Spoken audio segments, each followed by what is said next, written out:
Malam hari ini saya tidak hanya akan bahas saham Indonesia, tapi saya akan bahas saham Amerika atau US stocks juga. Dan saya mengajak teman-teman semuanya untuk open minded. Yuk kita mulai belajar sesuatu yang berguna buat kita, dan apa yang ada pada kendali kita itu sebenarnya kita nggak bisa ngatur pemerintah, kita nggak bisa ngatur asing, tapi kita bisa ngatur diri kita. Kita mesti ngapain aja gitu kan. Oke, kita mulai start dari IHSG. Apa kabar teman-teman semua? Semoga kamu tetap bisa tidur nyenyak dan tetap bisa bahagia. Nggak usah tahu dipikirin soal Big Bangs-nya. 3 hari berturut-turut nih IHSG jatuhnya parah banget. 4%, kemarin juga sebenarnya sempat turun sampai 4%, terus kemudian turun lagi 4% lagi, kemarin turun 4%, terus kemudian naik lagi. Jadi ya, yang bikin penurunan hari ini tanggal 5 Juni itu yang bikin penurunan ada dari saham brand, saham grup PP nih turun 10%. Be very careful kalau kamu sempat ada beli-beli beberapa hari kemarin nyerok-nyerok. Siap-siap jualan ya. Penguatannya cuma sementara doang, BRPT turun 8% dan itu mempengaruhi sekali pergerakan indeks. Petro juga turun 8%, cuan turun 6,9%, terus kemudian TPIA itu turun 5%, ya. TPIA itu turun 5%. Nah, jadi ada lagi nih yang berpengaruh buat pelemahan IHSG, itu ada saham BBCA. Widih. Tadi malam aku sampai bela-belain, aku bikin video sendiri, aku ngedit sendiri karena dadakan ngeditnya video editornya pas lagi away juga gitu kan. Aku bikinin bukan karena berharap hari ini jatuh 6%, cuman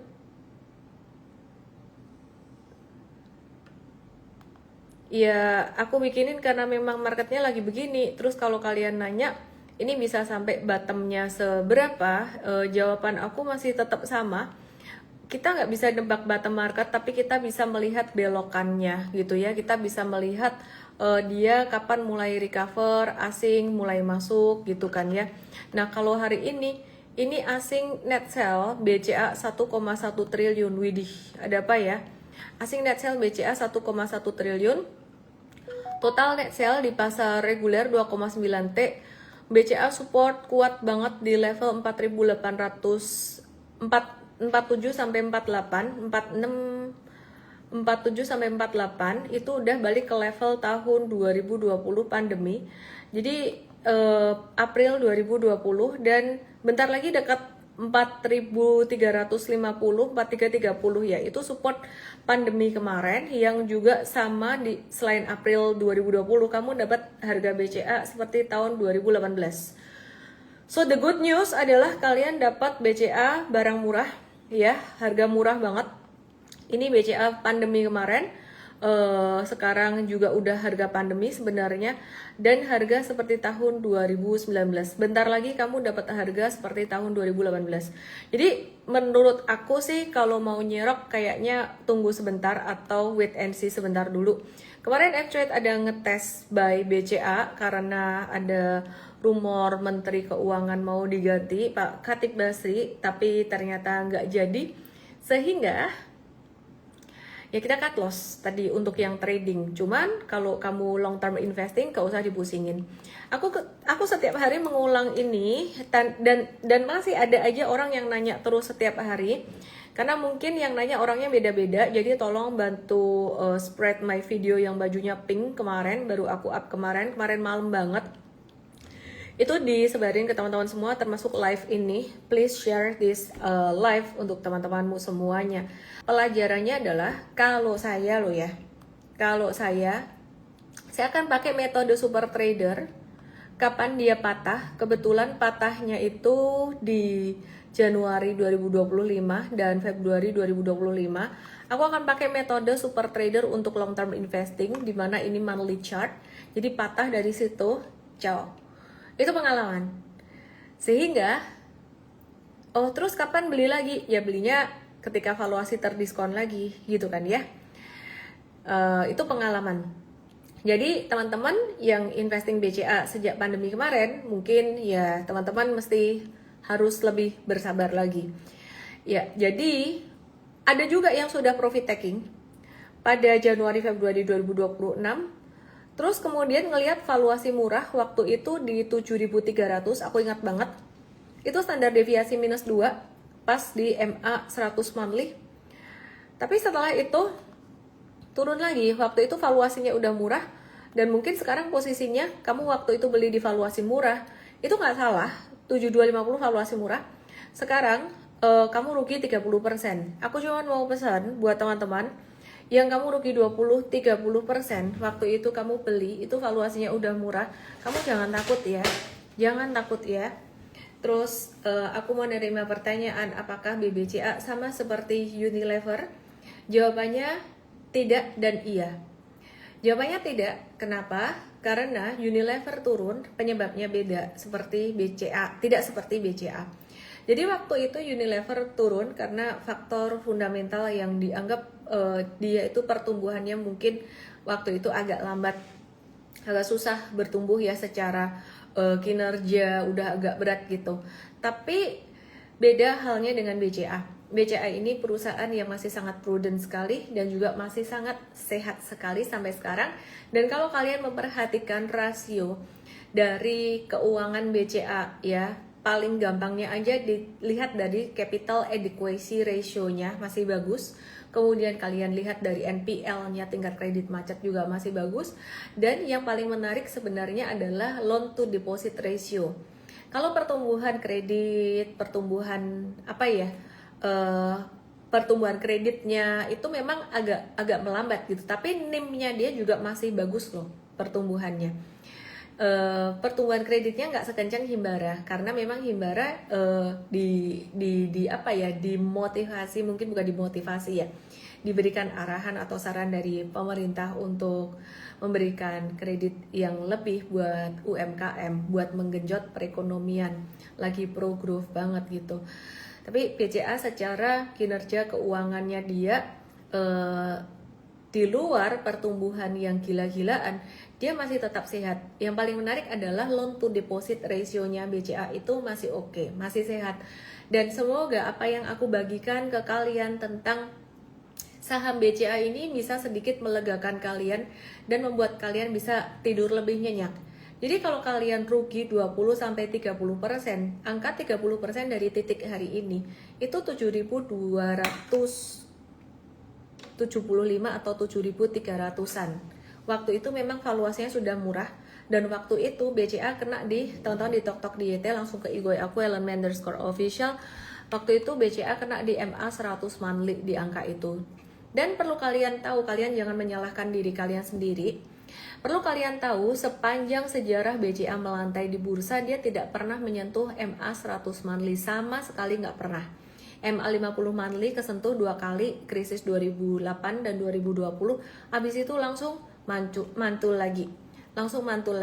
Nah, kemudian di tahun 2025 waktu itu tarif resiprokal masih zaman Ibu Sri Mulyani, hijau ini pas Ibu Sri Mulyani waktu itu. Ya, itu mantul juga. Jadi teman-teman, sebenarnya kamu beli waktu itu di standar deviasi minus 2 saat itu di 7250. Sekarang standar deviasi minus 2-nya turun di 6800, dan sekarang BCA itu standar deviasi minus 3.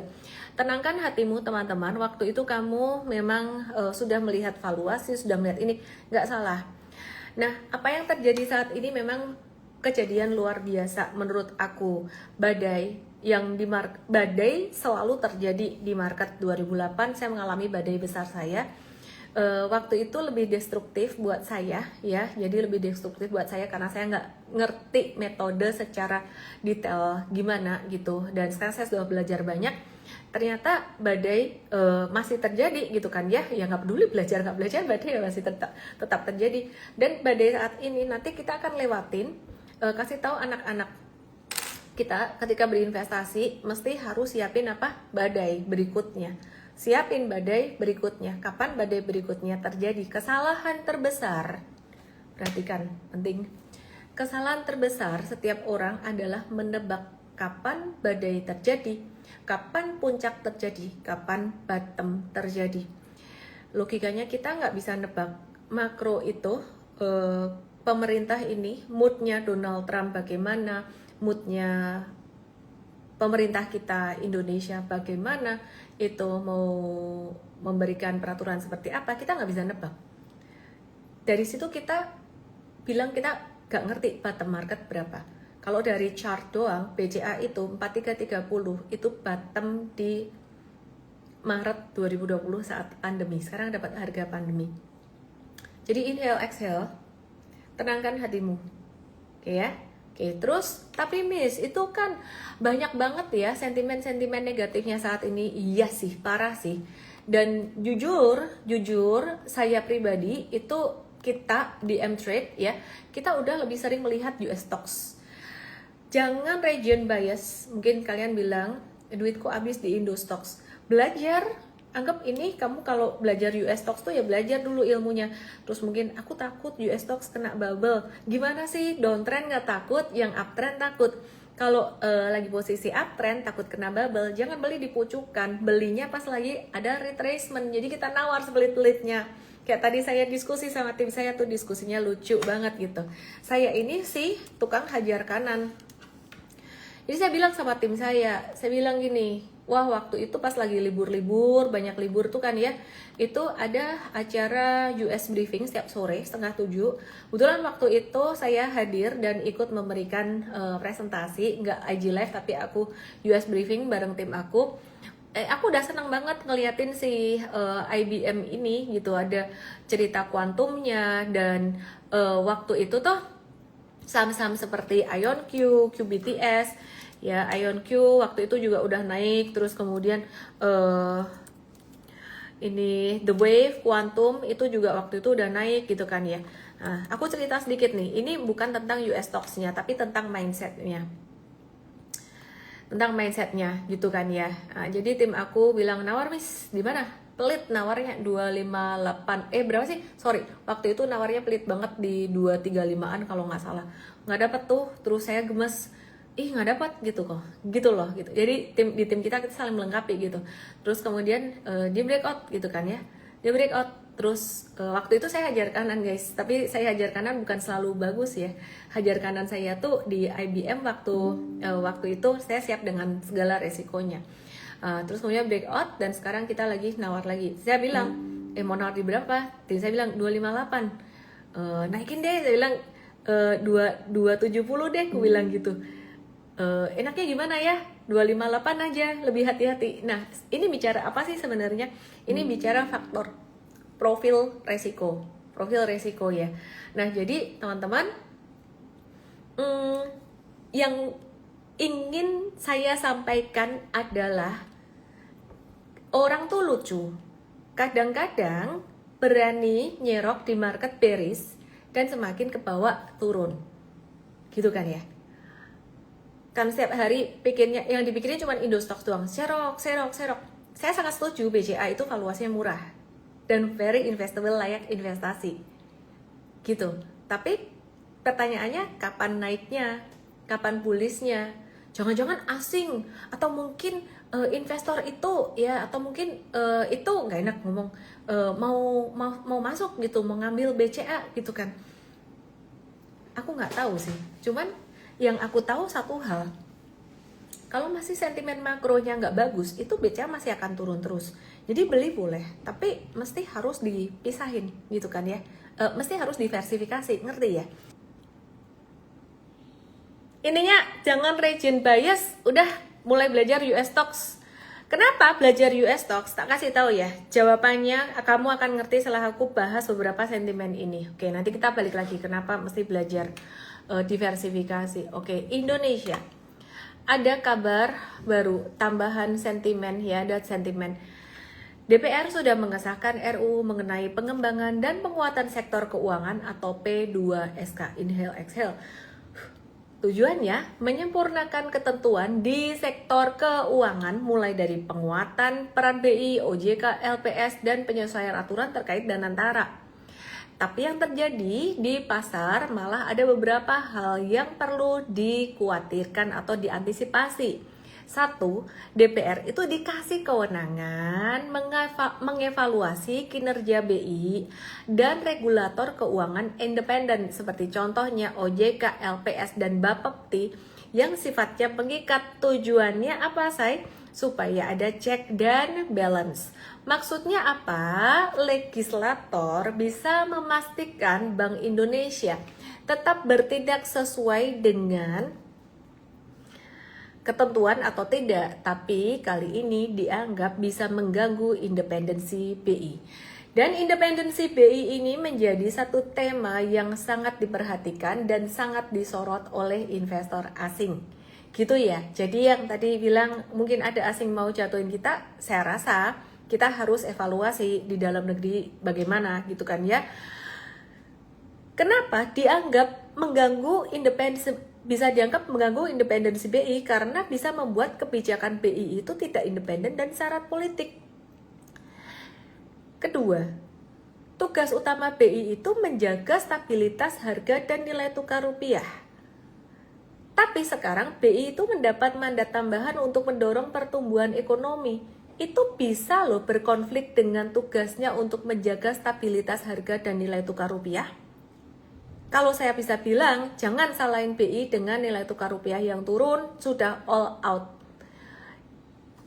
Kalau kamu perhatikan 2025, sejak 2024 bahkan 2024 akhir itu, suku bunga tuh udah turun 5-6 kali. 5 kali 2025, tambah 1 kali di 2024. Kemudian saya ingat kemarin ketika suku bunga naik 50 basis poin, Pak Peri Warjio ada berkata begini, sekarang waktunya kita ngejaga stabilitas, nggak bisa pro growth lagi. Saya langsung mikir, oh gitu, oke. Apa artinya ngejaga stabilitas harga? Menjaga inflasi. Kalau inflasi tinggi dan ekonomi melambat, BI akan menurunkan suku bunga supaya mendorong pertumbuhan ekonomi dan membuat inflasi semakin tinggi. Tapi jika yang terjadi sebaliknya, inflasi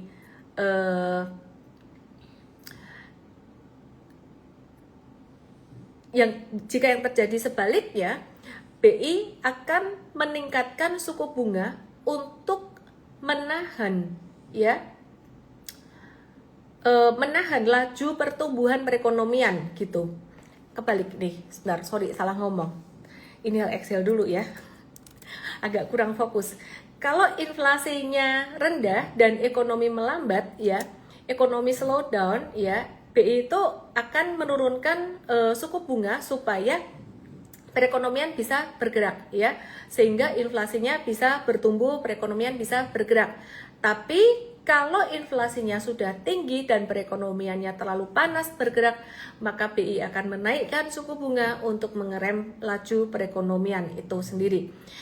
Nah, di sini perannya BI jadi dianggap agak kurang independen.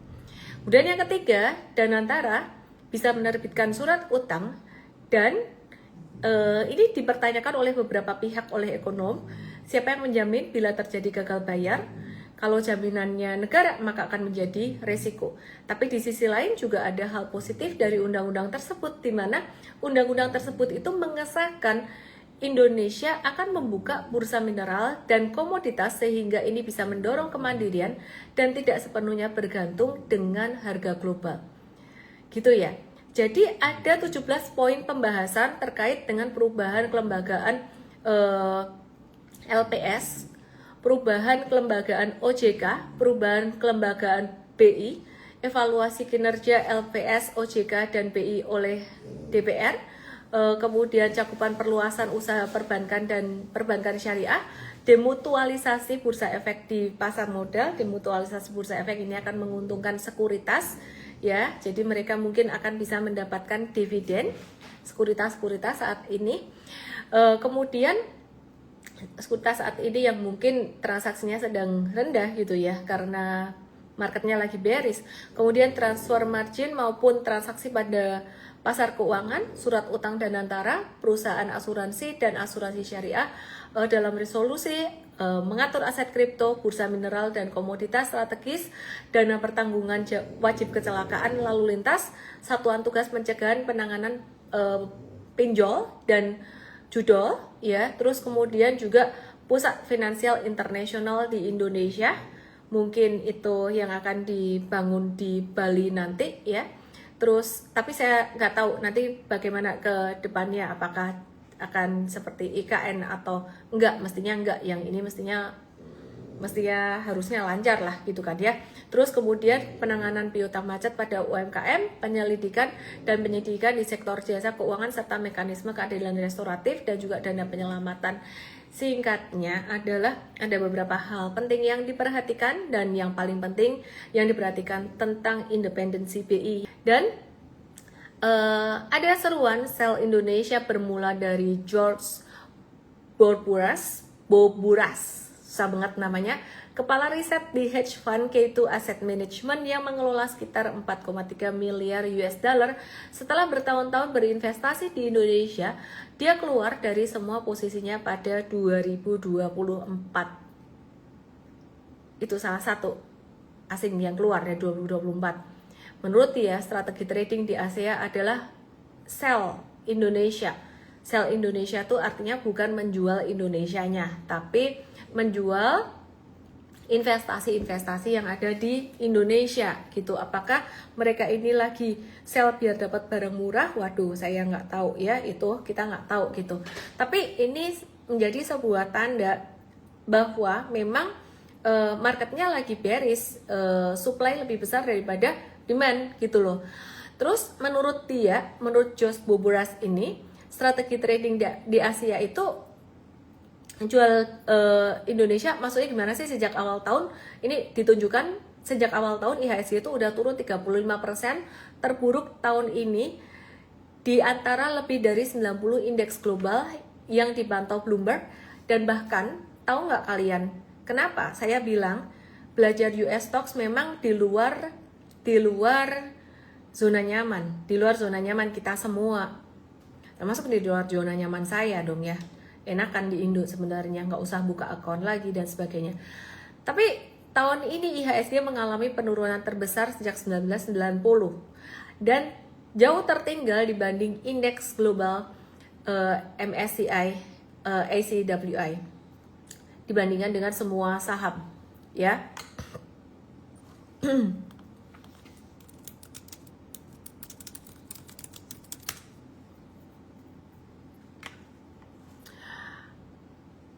All Country World Index, oke ya. Jadi hal ini menunjukkan bahwa IHSG itu relatif ketinggalan jauh dari tren pasar saham global, bukan hanya karena faktor eksternal global saja, tapi lebih ke faktor internal dari dalam negeri. Ya, jadi ini ada satu chart yang tim saya kasih ke saya teman-teman, bisa dilihat teman-teman yang ada di TokTok dan yang di YT, bisa dilihat di IG saya @ellenmay_official. Aku akan share ini. Oke. Ini tahun 1995-1999. Basically ini tahun 98 dulu crash, teman-teman di IG ada gambarnya.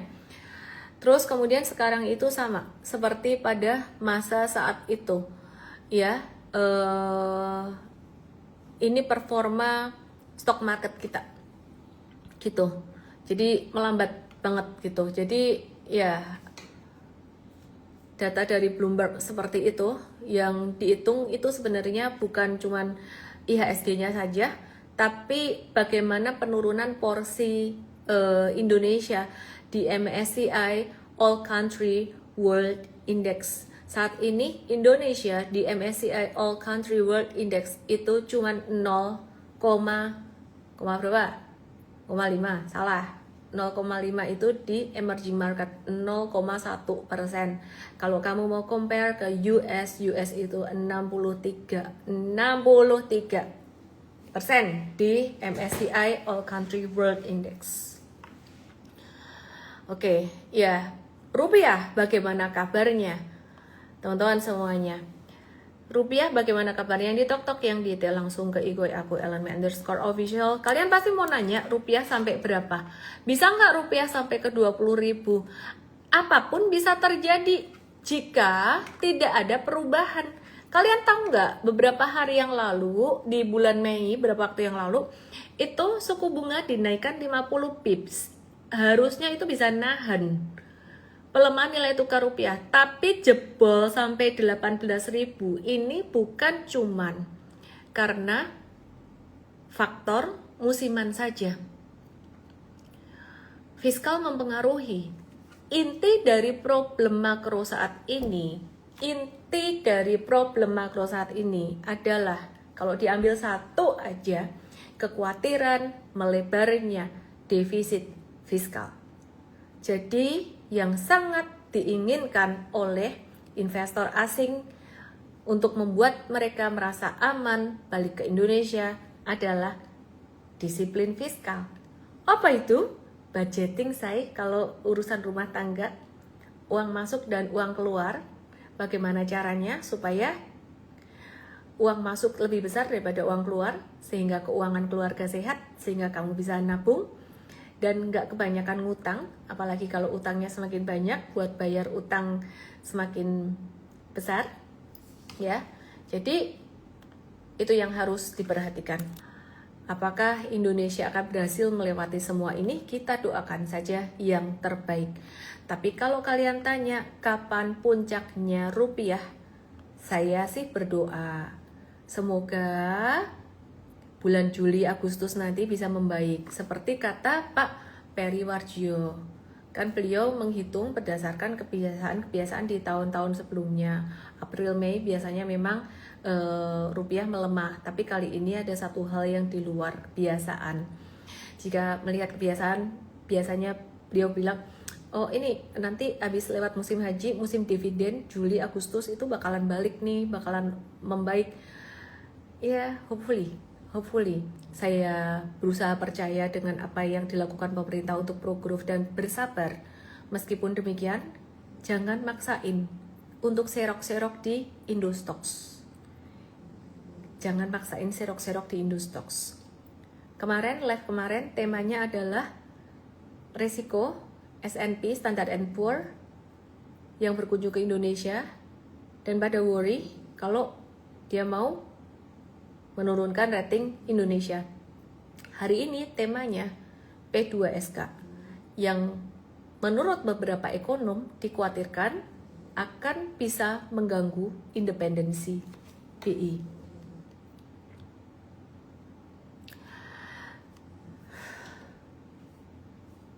Beberapa riset menyebutkan bahwa rupiah melemah hingga 19.000 pada Desember 46%, sedangkan dalam setahun ke depan itu bisa 20.000 sebesar 28%. Ini bukan saya yang ngomong. Dan investor asing sudah menjual obligasi pemerintah Indonesia 86 triliun 4,8 miliar sejak Agustus 2025. Sekitar 9% kepemilikan asing hilang. Tahun ini harga obligasi turun lebih dari 8%, padahal obligasi negara berkembang lain naik 1,6%. Tadi siang saya ditelepon lagi sama teman dari bank, mau beli obligasi nggak? Obligasi negara Indon. Aku bilang cukup lah, cukup. Jadi investasi di mana, taruh di mana? Kalau lagi banyak ketidakpastian, kamu taruh dulu di deposito juga nggak apa-apa. Tapi kan pertumbuhannya deposito dikit. Aku tuh mikir kadang, orang tuh kadang nggak bisa membedakan gas dengan rem. Mobil tuh kadang-kadang perlu ngerem, ya kan? Sekarang masa bertahan, bukan masa ngegas. Mau ngegas, US stock, dia aja ke US stock. Satu, ribet, buka akun lah. Mau di mana aja terserah. Itu ya. Di Reku pakai kode LME, kalau ada event akan di-invite. Saya barusan tadi tim saya ngomong sama mereka, kalau ada event di-invite gitu. Oke. Besok kita ada event guys. Bapak Ibu, besok kita ada event. M-Trade Start US. cara daftarnya yang di Igoe, tap tombol merah ini jam 10 pagi besok. Cara bergabung dengan M-Trade US Academy harus ikut acara besok. Jadi nggak bisa kayak sembarang langsung masuk aja. Besok harus ikut itu jam 10 dan kita akan ada kasih kode promonya buat yang menyelesaikan acara itu. Gitu. Jadi buat yang di TokTok yang di YT pengen ikut langsung ke Igoe, tap tombol merah ini atau bisa juga ke DM aku, DM Start US gitu ya.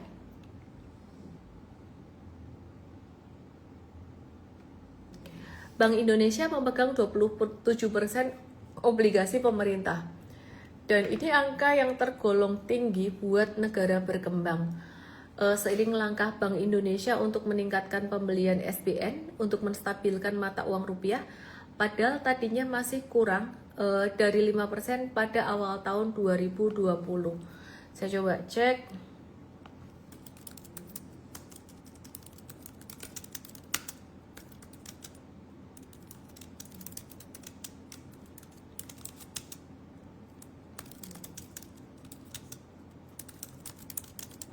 Aku cek ya, BSF berapa? Coba aku cek dulu. Bond Stabilization Fund. Ya, saya sempat mendengar ada BSF Bond Stabilization Fund. Itu artinya pemerintah beli SBN, beli obligasi negara sendiri pakai uang pemerintah. Fiskal, nggak tahu sekarang berapa angkanya, nggak dapat angkanya. 2026 BSF belum diumumin.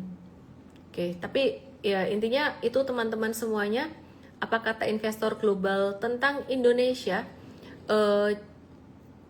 terlepas dari,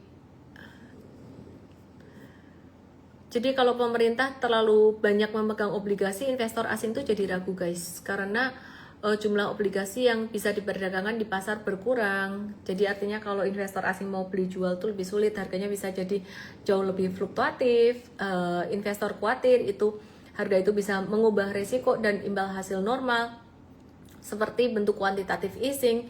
Terus kemudian banyaknya obligasi yang dipegang pemerintah itu bisa membuat pasar sulit memberikan signal tentang suku bunga inflasi dan risiko fiskal, sehingga investor bisa bingung menilai risiko. Tapi BSF itu belum diumumkan gitu ya, nilainya berapa gitu. Tapi terlepas dari itu, kekhawatiran utama investor asing ya lebih ke kondisi fiskal sih. Fiskal tuh ya defisit APBN yang aku udah bahas tadi. Jadi investor khawatir, dari Allspring Global Investment itu dia bilang investor khawatir tentang ketidakseimbangan makro, kredibilitas kebijakan terutama dari sisi fiskal. Terus dari JP Morgan Private Bank, Yu Swantang itu juga masih berhati-hati, dibilang berhati-hati. Dari Farrington Asset Management dia juga Gonzales Encinas dibilang dia tidak bisa percaya mekanisme pasar, tidak mau menjadi yang terakhir exit, dan masalah domestik datang lebih dulu dan bersifat struktural. Perang di Iran hanya mempercepat efeknya, itu kata dari Maxon Fisio Arkevium Capital. Jadi investor asing tuh bilang masih punya alternatif lain ke Korea Selatan, Taiwan, Amerika terkait dengan AI boom. Kemudian India, optimisme pertumbuhan reformasi, dan juga harga komoditas dan energi tinggi, mereka melirik Brazil. Jadi karena masih ada opsi di luar negeri sana. Kalau kita berpikir follow the whale, mengikuti uang besar pergi kemana, cara paling gampang sebenarnya ya kamu trading US stocks itu. Banyak broker di Indonesia yang kalian bisa buka gitu kan ya. Nah, salah satunya ya kamu buka nanti kamu lihat di story aku deh. Nanti aku kasih linknya di story aku. Tapi aku tetap berikan kalau referral code itu buat yang di Indo aja, broker US-nya. Kalau yang di US, broker di luar itu seperti contohnya IB atau apa itu kalian sendiri ya. Aku nggak kasih referral. Kalian lihat-lihat sendiri. Aturan ekspor satu pintu dimulai 1 Juni 2026. hanya BUMN ekspor ya. Jadi yang pegang ekspor tuh cuma BUMN ekspor dan antara sumber daya Indonesia doang yang bisa ngekspor batu bara, minyak sawit dan ferroalloy ya. Jadi perusahaan-perusahaan batu bara, minyak sawit sekarang lagi banyak yang masih menanti-nanti tentang pelaksanaan ini bagaimana gitu.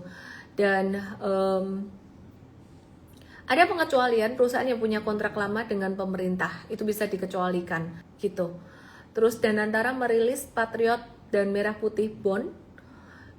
Ada rumor yang nanyain apakah orang Indonesia yang memiliki tabungan lebih dari 3 miliar wajib membeli obligasi tersebut. Langsung madek dengerin berita ini, kalian yang punya tabungan lebih dari 3 miliar. Hal itu dibantah oleh Menteri Keuangan Purbaya. Tapi kok ya bisa-bisanya ya keluar hoax kayak gitu. Jadi katanya Pak Presiden belum pernah mewajibkan pembelian surat utang tersebut bagi WNI dengan tabungan lebih dari 3 miliar. Tins kayaknya ada juga ferroalloy. Tins kayaknya ada ferroalloynya. Tanya tim aku dulu.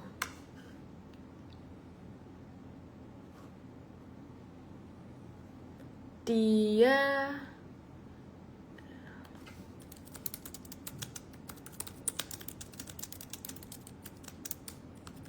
Tins aku belum bisa konfirmasi ya dia atau enggak. Tapi NCKL ada dominan ferroalloy dan smelter nikel.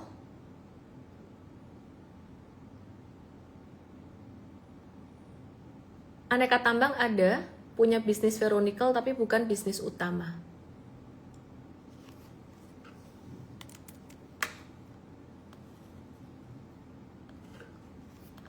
Oke.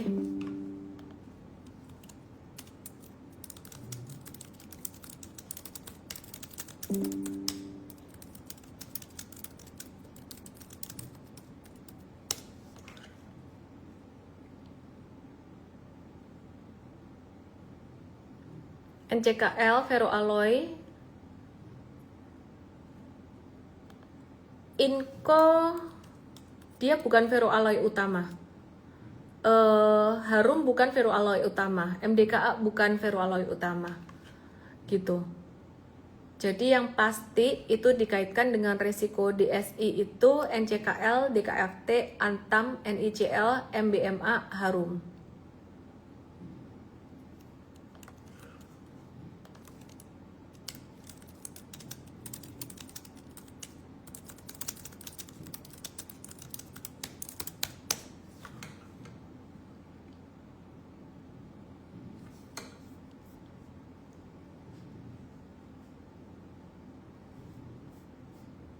Kalau BGN mau beres-beres. Oh, BCA mau bagi dividen interim.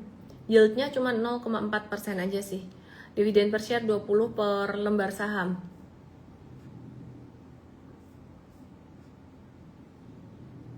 Tahu nggak kalian, ETF Amerika Vanguard S&P 500 ETF itu tembus 1 triliun US dollar, itu menandai dominasi investasi di pasar global ya. Jadi US stock gimana kabarnya? Aku bahas US stock, kalian dengerin ya. Nggak usah kalian mikir, aku nggak ngerti kok. Justru kalian nggak ngerti itu, makanya kalian harus dengerin. Oke, opening US stocks. Dan kemarin ada sektor yang bergerak selain teknologi, ada dari sektor kesehatan. Saham sektor teknologinya malah lagi turun, retrace, dan bagus banget retracementnya, justru malah kita lagi nunggu retracementnya. Ini contohnya Micron, dia turun, kita lagi nunggu retracementnya. Terus kemudian ada Iron Limited, ini juga turun tapi kita nggak watch ini. Terus kemudian ARM Holding, dia juga ada koreksi dan kita expect this correction, makanya jangan takut bubble. Kalian yang ada di Tok yang di YT, yuk mulai belajar US stock dikit-dikit, biar nggak US stock tuh taunya saham cuman Nvidia, Apple, Google doang gitu ya. Ini ada ARM Holdings. Ini ada ARM Holdings ya, kita lagi nunggu di retracement, jadi Micron, ARM Holdings bisa ditunggu di retracementnya. Terus di area yang tadi aku gambar Terus kemudian CrowdStrike Holdings ini juga kita lagi nunggu. Kalau CrowdStrike yang udah naiknya kencang banget kayak gini, kita nunggunya agak pelit. Kita bisa nunggunya di sekitar 6.30 atau bahkan bisa ke 5.83. Pelit banget sih, iya dong, kan mau aman kan.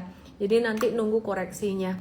Jadi biar nggak kejebak bubble, katanya nggak mau kejebak bubble gitu. Terus penguatan sektor kesehatan ya, kemarin saham-saham sektor kesehatan bergerak ya. Seperti contohnya ada United Health Group, ini kode sahamnya UNH, teman-teman semuanya yang ada di Tok yang ada di YT. UNH di sini ya, ini naik 5,2%, didorong dari tren biaya medis yang sedang membaik. Jadi United Health dan perusahaan sejenisnya melaporkan pengendalian biaya yang lebih bagus dari sisi bisnis asuransi kesehatan dan program Medicare Advantage. Terus kemudian kita juga lihat ada perusahaan lain seperti contohnya dari sektor keuangan, dari kesehatan dulu deh. Aku bahas Merck dulu. Gitu. Aku bahas dari Merck dulu ya. Ini United Health ada efisiensi operasional dan teknologi. Ini Merck dia masih side base. Aku sih nggak terlalu suka saham ini, tapi just info aja gitu kan ya. Terus kemudian dari sektor keuangan,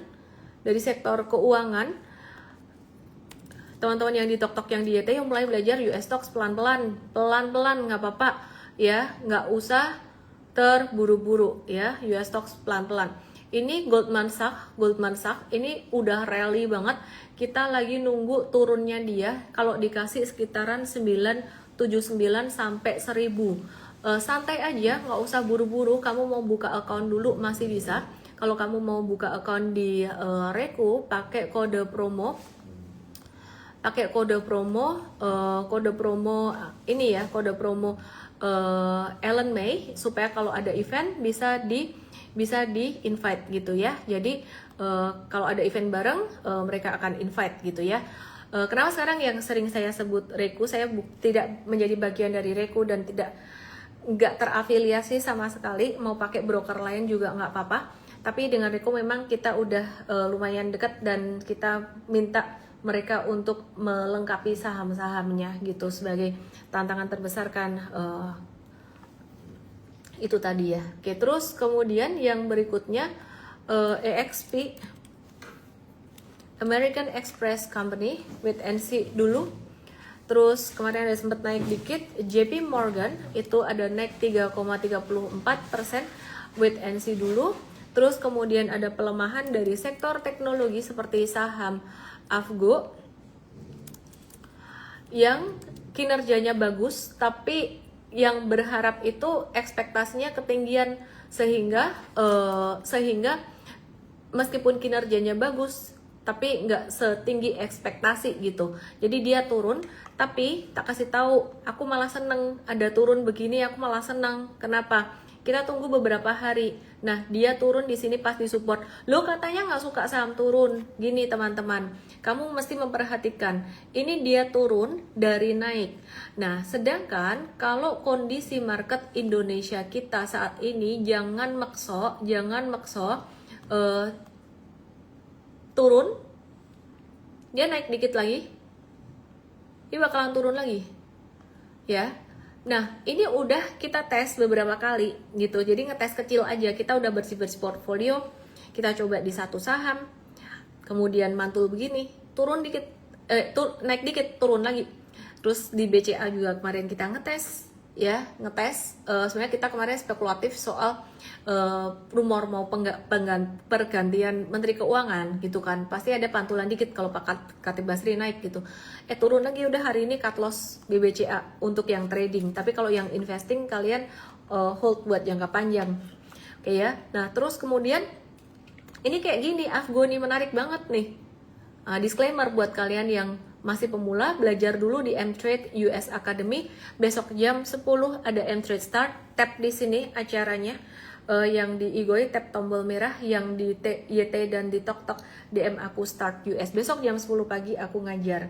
Dan acaranya besok untuk pemula, memang untuk pemula, memang untuk memahamkan kalian mengapa US stocks gitu ya. Terus kemudian pemerintah Amerika lagi mengembangkan kepemilikan saham di perusahaan AI. Lululemon, ibu-ibu yang suka yoga, Lululemon ini dia lagi di stage 4, revenue-nya naik tapi outlook-nya turun. Sektor ini agak kurang seksi, jadi kita fokus ke sektor yang lebih menarik aja, yaitu sektor teknologi. Oke, terus kemudian kripto terpengaruh RUU P2SK. Jadi OJK mulai awasi kripto. Sebenarnya udah dari dulu sih OJK ngawasin kripto sih. Oke, hari ini US stock hari ini dibuka melemah. Selain Avgo ya, Nvidia ada turun, ada koreksi, dia lagi sideways, dia jadi balik sideways Nvidia-nya. Ya, balik sideways di sini pas di dekat support sideways. Terus kemudian Marvell ini emiten yang abis naik kenceng kemarin, dia turun sedikit dan kita masih nunggu turunnya lagi. Pelit banget kita nawarnya, mungkin sekitar 219 atau 200. Pokoknya kita mau cari aman. Terus kemudian RM aku udah bahas tadi dan MU juga bahas. Nah, jadi saham-saham semikonduktor ini turun setelah laporan non-farm payroll bulan Mei ya. Jadi non-farm payroll itu penting banget, tidak hanya untuk US stock trader aja, tapi juga untuk forex trader. Tapi kalau aku nggak menyarankan trading forex ya. Bahkan untuk US stocks pun kita belum ngajarin short sell. Kita benar-benar fokus pada long aja biar resikonya lebih rendah ya. Jadi non-farm payroll Mei itu menunjukkan penambahan pekerjaan sebanyak 172.000, jauh di atas ekspektasi. Sementara penganggurannya tetap di 4,3%. Nah, kenaikan pekerjaan yang jauh di atas perkiraan ini impact-nya apa? Dia membuat imbal hasil treasury atau obligasi Amerika naik tajam dengan yield imbal hasil 10 tahunan naik 4,5%. Habis ini aku kasih lihat chartnya, dan ini ada kaitannya dengan rupiah kita juga. Dengan imbal hasil obligasi Amerika naik tinggi, maka investor akan berpikir gue taruh duit aja di Amerika, mungkin seperti itu, daripada di emerging market.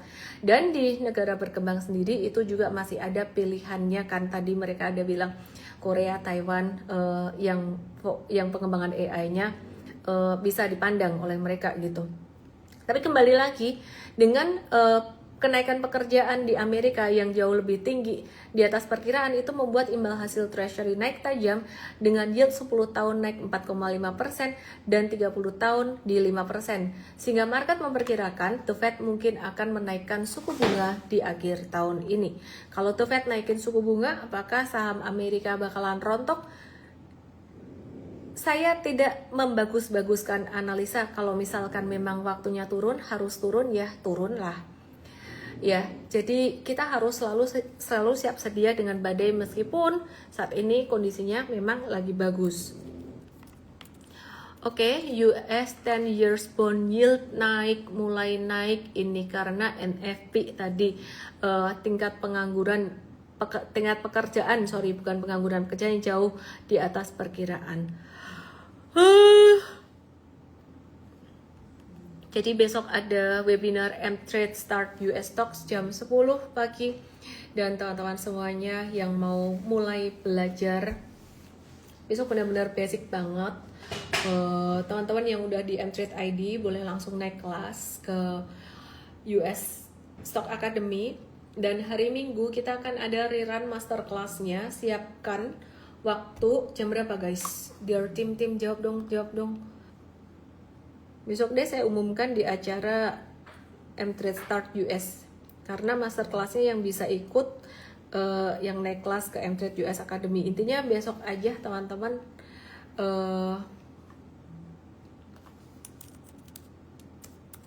Besok jam 10 pagi. Kamu ikut, cara daftarnya DM aku Start US buat kamu yang di TokTok, yang di YT, yang di Igoy, just tap this button. US stock mahal Miss, mainannya USD. Enggak, kamu bisa beli satu lembar. Enggak perlu belinya sampai harus kamu bisa beli fraction juga sebenarnya. Itu mitos US stock mahal. Belajar dulu, belajar. Minggu rerun yang Sabtu, no. Minggu rerun masterclass tuh cara tradingnya. Sabtu nggak ada rerun. Sabtu besok jam 10 aja. Miss, kenapa harus Amerika Serikat? Kan aku sudah bilang tadi, dia paling gede size-nya di MSCI All Country World Index 63%. Mau bursa Eropa lebih ngapain ya? Sekarang perusahaan-perusahaan terbesar di Amerika, dan bahkan perusahaan China pun banyak yang listing di Amerika. Miss, market expect 25 bips Fed rate hike. Rekomendasi broker US banyak. Kamu bisa pakai broker apa saja. Tapi belakangan ini ada beberapa yang bekerja sama dengan kita, dan saya lagi ngegas, minta tim kita ngegas ke mereka, minta nambahin saham-sahamnya tuh reku gitu. Jadi pakai kode Ellen May, dan aku udah ngomong ke mereka, tim aku juga udah mengingatkan mereka kalau ada event yang sama saya diundang ya. Udah, wes, capek ngomong. Intel dan Qualcomm gimana? Oke. Intel jangan dulu. Ini bisa turun, wait and see. Jangan kaget ya, kadang harganya melompat-lompat. Benar Verizon, thank you sudah mengingatkan ya. Kadang harganya nuai kenceng, kadang harganya turun kenceng. Makanya kita tuh kalau di US stock nawarnya nawar pualit. Kayak Qualcomm gini ya. Ini nawarnya tuh kita bisa nawar di 195, 180 loh. Miss, CV atau PT boleh invest di bursa US? Aku belum mikir sampai sejauh itu sih. Kamu belajar buat personal dulu aja kali ya, mestinya boleh. Cuman kalau aturan perpajakannya mesti dieksplor lagi. IBM gimana? Aku sih suka ya IBM ya. Ada story kuantumnya juga. Tunggu turun. Yeay, asik, IBM dikasih turun. Karena M-Trade belum dapat. Alphabet. Kita lagi nunggu turun. Alphabet nih, kita lagi nunggu di garis biru nih 348. US stock itu pajaknya progresif, ngikutin kamu punya penghasilan. Jadi memang tinggi pajaknya, apalagi kalau kamu convert lagi ke rupiah. Tapi bisa jadi sarana hedging, tau gitu. Hedging tuh kalau pas rupiah melemah kayak gitu kan. Kamu kalau mau ngirit pajak itu sebenarnya mainnya jangan jangka pendek yang beli jual terus. Boleh sih jangka pendek, tapi jangan terlalu banyak kalau kamu mikir beban pajak gitu loh.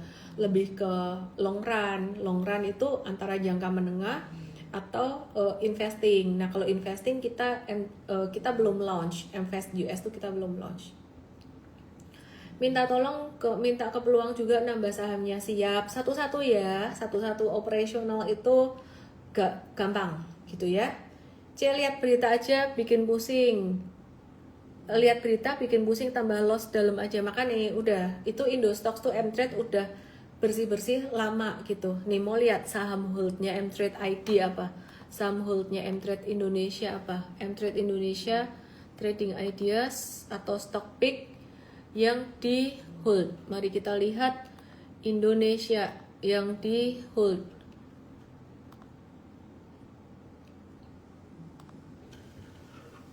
Yang di sell. Teman-teman lihat. Ini cut loss sudah berapa kali nih? Cut loss BCA 6%, LSIP 8%, BTN 8%, udah terakhir 18 Mei. BTN 18 Mei. Adaro 6%. 18 Mei kita bersih-bersih semua saham tuh. Semua 18 Mei nih. 18 Mei. Ini kalau nggak salah waktu itu ada kebijakan apa sih? Kebijakan apa ya? Royalty mineral atau apa gitu. Masih ada ijo-ijonya dikit-dikit. Tapi kalau dibandingkan dengan US stock, beli dapur MBG lebih menguntungkan. Bener tuh Catra Taraka, bener tuh. Ini US stocknya, ini US stock. Nah ini abis cuan Palo Alto 66%, 29%. Terus jangan kaget di US stock seperti kata Verizon bisa lompat naik dan lompat turun. Nah ini dia bisa naik, ini 10%. Kalau lagi earnings hindarin. Bentar lagi mau IPO SpaceX kalau nggak salah tanggal 11. Kayaknya kita mau mengurangin porsi deh. Yang cuan-cuan kita kayaknya mau bungkus cuan dulu di US stocks-nya sebelum IPO SpaceX gitu. Kalau milih hold gimana? Dalam banget kan, aku udah bahas di video aku yang pakai baju pink kemarin. Kalau kamu memilih hold big banks itu nggak apa-apa. Kalau kamu mau milih hold untuk saham-saham yang lainnya, gini loh, tak kasih tahu ya. Kamu kan kalau ngehold kan berharap suatu hari bakalan naik. Konsekuensinya gini, kamu udah rugi misal 30-40%. BCA biarin aja. Selain itu ya, selain BCA. Jadi 30-40% saham X lah, bukan saham BCA. Terus kamu berharap dong, ngehold dia akan naik. Nah, kalau kasih naik kayak kemarin brand naik, kurangin posisi. Caranya kayak gitu. Semoga komoditas masih bisa naik. Komoditas tuh masih ada sentimen positifnya di Indonesia. Bagaimanapun juga, Indonesia tuh kuat di komoditas. Semoga masih bisa naik. Tapi kalau pas naik, kamu mesti kurangin posisi. Jangan kepengen beli pas bearish lagi. Emang kalau IPO SpaceX kenapa, Miss? Jadi gini, SpaceX tuh IPO-nya gede, size-nya kemarin ada dibahas, aku cek matriku kemarin ya. Kalau nggak salah 75 miliar US dollar. Duit bisa masuk ke situ. Kan berputaran duit.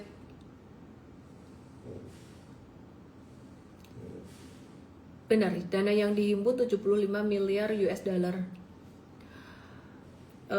Kalau duit pindah ke situ, pastinya ada saham yang lain yang turun. Misalkan ada saham lain yang dijual, profit taking masuk situ. Dan biasanya kalau menjelang berita besar kita wait and see sih gitu. Terlanjur nyangkut kudu gimana? Ada video aku yang pink kemarin terlanjur nyangkut. Inhale, exhale, berdoa. Kapan semuanya ini berakhir? Lightingnya dia tak matiin. Kalau kebijakan pemerintahnya berubah, kebijakan apa yang berubah? Makro, postur APBN, defisit fiskal bisa membaik gitu. Effendi, jangan nambah dulu di market Indo, di IHSG, ngeri cuy. Iya, benar. Kalau naik, gunakan buat kurangin posisi. Kamu jangan kecewa, jangan gelo, boso Jawa nih. Kamu jangan kecewa, gue kemarin gak nyerok. Gue kemarin gak nyerok. Hah, ikut gak Miss IPO SpaceX? Kagak. IPO US apa rules gamenya sama seperti Indo? Boleh nggak? Kita bahas besok-besok lagi.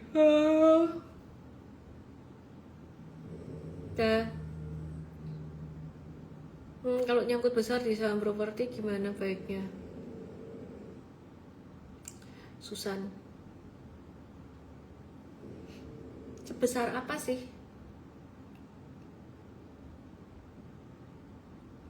Coba hitung dari total nilai asetmu. Kalau mau dibiarin ya, kalian nanya bisa naik lagi nggak? Harusnya bisa, tapi kapan? Waktunya kali ini bakalan lama. Oke, udah ya, gak usah ngikut IPO SpaceX. Udah, tidur aja. Kalau nyangkut di DSSA dan brand gimana? Brand mumpung habis naik, kamu kurangin posisi lah. Buyback gak bisa nahan. Perianto gak bisa. Udah, selamat malam semuanya.